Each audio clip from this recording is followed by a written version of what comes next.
वहीं NEET UG मामले पर आज सुप्रीम कोर्ट में होने वाली सुनवाई टल गई है। इस वक्त की अहम खबर, मामले को लेकर अब 18 जुलाई को सुनवाई करेगा सुप्रीम कोर्ट। तो देखिए, देर रात केंद्र सरकार और एनटीए ने सुप्रीम कोर्ट में हलफनामा दायर किया और अब आज उस पर जो सुनवाई होनी थी वो 28 जुलाई तक के लिए टल गई है। इस वक्त हमारे संवाददाता प्रभाकर मिश्रा हमारे साथ जुड़ गए हैं। सीधा प्रभाकर, मैं आपसे जानना चाहूंगी कि और क्या कुछ अहम खबर आ रही है और केंद्र सरकार ने जो हलफनामा दायर किया है देर रात को, उसमें क्या कुछ अहम निकलकर सामने आ रहा है?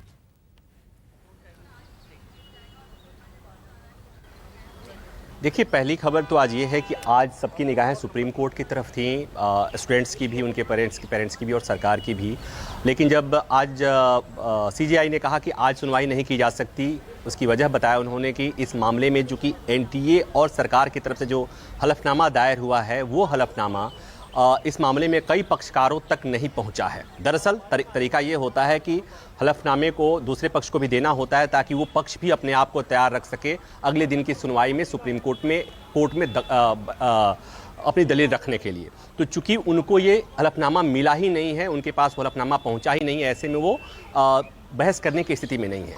इसलिए सीजेआई ने कहा कि हम आज सुनवाई नहीं कर पाएंगे। पहले उन्होंने कहा कि हम कल इसको आइटम नंबर 1 के तौर पर सुनवाई कर सकते हैं। फिर कुछ याचिकाकर्ताओं की तरफ से कहा गया कि माय लॉर्ड, इसे अगले हफ्ते कर दीजिए।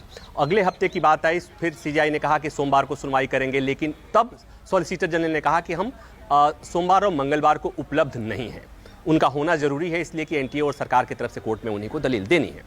तो इसलिए सुनवाई एक बार फिर टली। बुधवार को छुट्टी है सुप्रीम कोर्ट में, तो फाइनली सहमति ये बने कि थर्सडे को 18 तारीख को फिर इस मामले में सुनवाई होगी। जैसा हम पहले सुबह से बता रहे हैं कि इस मामले में जो एनटीए और सरकार की तरफ से हलफनामा सुप्रीम कोर्ट में दायर हुआ है उसमें ये कहा गया है कि बड़े स्तर पर कोई पेपर लीक नहीं हुआ है। दूसरी बात ये कही गई है सरकार की तरफ से कि आईआईटी मद्रास ने पिछले साल और इस साल के जो रिजल्ट हैं, नीट यूजी के जो रिजल्ट हैं, उसके आंकड़ों का एनालिसिस किया है और उसके मुताबिक ऐसा नहीं लगता कि कोई किसी प्रकार का वो हुआ है, कोई बहुत अनियमितता देखने को नहीं मिलती है रिजल्ट में। दूसरी बात ये भी कि जो भी घटनाएं हुई हैं स्थानीय स्तर पर हुई हैं, तो ये तमाम आधार पर ये दे के कहा गया है कि किसी भी तरह से कि ये पेपर लीक का पैमाना इतना व्यापक नहीं है कि इसे दोबारा एग्जाम करने के लिए कोई आदेश दिया जाना चाहिए, पेपर परीक्षा रद्द करना चाहिए। महत्वपूर्ण लेकिन इसमें यह है कि सीबीआई ने हलफनामा जो दायर किया वो सीबीआई का हलफनामा सीलबंद लिफाफे में है। लेकिन एक बात जो इसमें मिसिंग है वो ये कि बिहार में जो घटना घटी थी, बिहार में पेपर लीक की घटना घटी थी, पहला एफआईआर बिहार में दर्ज हुआ था और वहां पर जो वहां की आर्थिक अपराध यूनिट ने उस मामले में छापेमारी की, उस मामले में गिरफ्तारी की, उस मामले में उसके बड़े अधिकारी, वरिष्ठ अधिकारी ने यह कहा था कि यहाँ के जो सबूत हैं ये सजेस्ट कर रहे हैं कि पेपर लीक हुआ है। उसके बारे में हलफनामे में कोई चर्चा नहीं की गई है और यह कहा गया है कि पटना में पेपर लीक नहीं हुआ था। तो कई चीजें हैं, कई कॉन्ट्राडिक्शंस हैं जो सुप्रीम कोर्ट में जब सुनवाई होगी तो उन पर विस्तार से चर्चा होगी।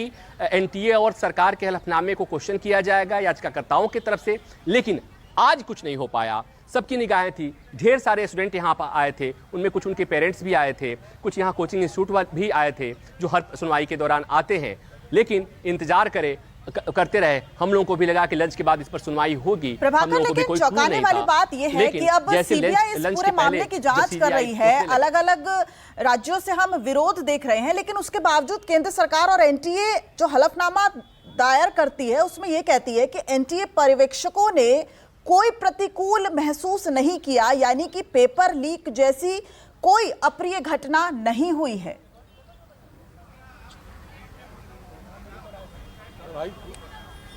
देखिए, इसको ऐसे समझिए कि सुप्रीम कोर्ट ने पिछली सुनवाई में जब एनटीए को से कहा था, पूछा था कि आप ये बताइए कि पेपर लीक हुआ क्या, हुआ तो कितना, कितने व्यापक पैमाने पर हुआ तो कैसे हुआ, क्या सोशल मीडिया के जरिए हुआ।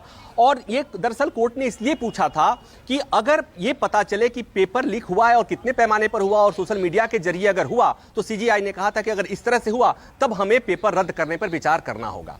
इसलिए जो हलफनामा दायर हुआ है वो बहुत सोच समझ के दायर हुआ है और उसमें सिरे से खारिज कर दिया गया है कि कोई उस लेवल का कुछ गड़बड़ी नहीं हुई है, थोड़ी बहुत अनियमितता हुई है। लेकिन एक बात और भी इसमें ध्यान देने की बात है दिव्या, जैसा मैं पहले बता रहा था कि परीक्षा के दिन ही इस मामले में तमाम चीजें सामने आ गई थी। बिहार में मुकदमा दर्ज हो गया था, पुलिस ने इस मामले में गिरफ्तारियां करी थी। बावजूद उसके एनटीए सरकार और शिक्षा मंत्री लगातार इस बात को शुरू से नकारते रहे हैं कि इसमें कोई गड़बड़ी हुई है। इवन ग्रेस मार्क्स को लेकर के भी नकारते रहे कि ग्रेस मार्क्स के अलॉटमेंट में, आवंटन में कोई गड़बड़ी नहीं हुई थी। हालांकि सबने देखा कि जब मामला सुप्रीम कोर्ट आया तो उन्होंने माना कि ग्रेस मार्क्स को आवंटन में जो दिया गया वो तरीका गलत था और इसलिए ग्रेस मार्क्स देने वालों का छात्रों का दोबारा परीक्षा कराया गया। तो दिव्या, यहां पर यही सवाल नहीं है कि इस साल क्या होगा, सवाल यह है कि इस तरह की घटना आगे नहीं हो, इसके लिए क्या करना है। सुप्रीम कोर्ट ने सरकार से भी सवाल पूछा था। सरकार ने जो हलफनामा दिया है उसमें सरकार ने वो तमाम बातें कही हैं कि एक 7 सदस्यीय कमेटी का गठन कर दिया गया है, उसमें इसरो के पूर्व चेयरमैन उसको हेड करेंगे। अब जो एम्स के फॉर्मर डायरेक्टर हैं डॉक्टर रणदीप गुलेरिया उस कमेटी के मेंबर होंगे। जो कमेटी ये बताएगी कि भविष्य में ऐसा नहीं होना चाहिए, कैसे नहीं होगा उसके उपाय सजेस्ट करेगी। तो सरकार कोर्ट को कन्विंस करने की कोशिश कर रही है कि माय लॉर्ड, पेपर लीक नहीं हुआ है, स्थानीय स्तर पे कुछ गड़बड़ी हुई है और ये इतना नहीं है जिसके चलते इस पेपर को रद्द कर दिया जाए। और ये भी कि माय लॉर्ड, इस मामले में जो दोषी हैं, छात्र हैं, उनकी पहचान कर ली गई है। बताया गया है हलफनामे में कि 153 छात्रों को, स्टूडेंट्स को की पहचान की गई है और उनके खिलाफ क्या कार्रवाई करनी है, उनको कैसे डिबार करना है, उसके लिए कदम उठा लिए गए हैं। और ये भी कि भविष्य में ऐसा नहीं होगा, इसके लिए एक कमेटी का गठन कर दिया गया है। तो ये तमाम चीजें कोर्ट को कन्विंस करने के लिए, क्योंकि जब सुप्रीम कोर्ट ने कहा था कि पेपर रद्द करने के समय पहले हमें यह सोचना होगा कि इसमें उचित क्या है, क्योंकि आखिर मामला 24 लाख बच्चों के भविष्य का है।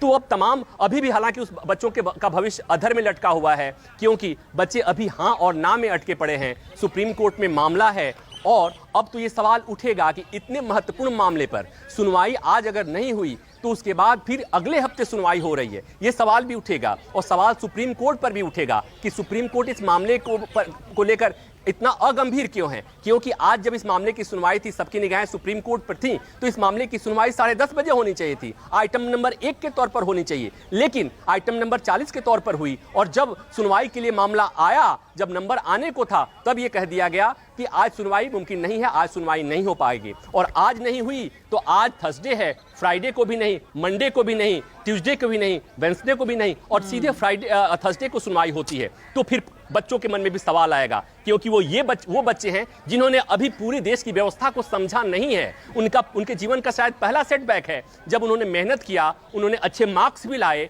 लेकिन पता चला कि उनके साथ धोखा हुआ है। तो उनको तो अब लग रहा होगा कि शायद उनकी समस्या को लेकर देश की सबसे बड़ी अदालत और सीजेआई भी उतने गंभीर नहीं है। जिस ढंग से मामला टलता जा रहा है, सुनवाई टलती जा रही है, एक हफ्ता और सुनवाई टल गया है। तो ये सवाल ये कि चूंकि ये सवाल इसलिए कि अगर पेपर रद्द होता है तो दोबारा परीक्षा देने के लिए उन बच्चों को दोबारा पढ़ना पड़ेगा, उनको दोबारा से तैयारी करनी पड़ेगी, उनको कितना समय मिलेगा। और अगर नहीं टलता है तो ये बच्चे अधर में हैं, बच्चे दुविधा में हैं, उनके ऊपर तो बच्चे दबाव से गुजर रहे हैं। तो मुझे लगता है कि ये एक ऐसा सवाल है जो बच्चों के मन में होगा, उनके पेरेंट्स के मन में होगा।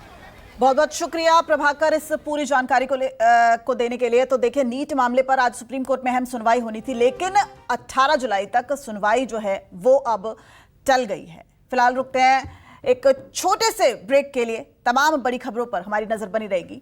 फिलहाल रुकते हैं एक ब्रेक के लिए। देखते रहिए न्यूज़ 24।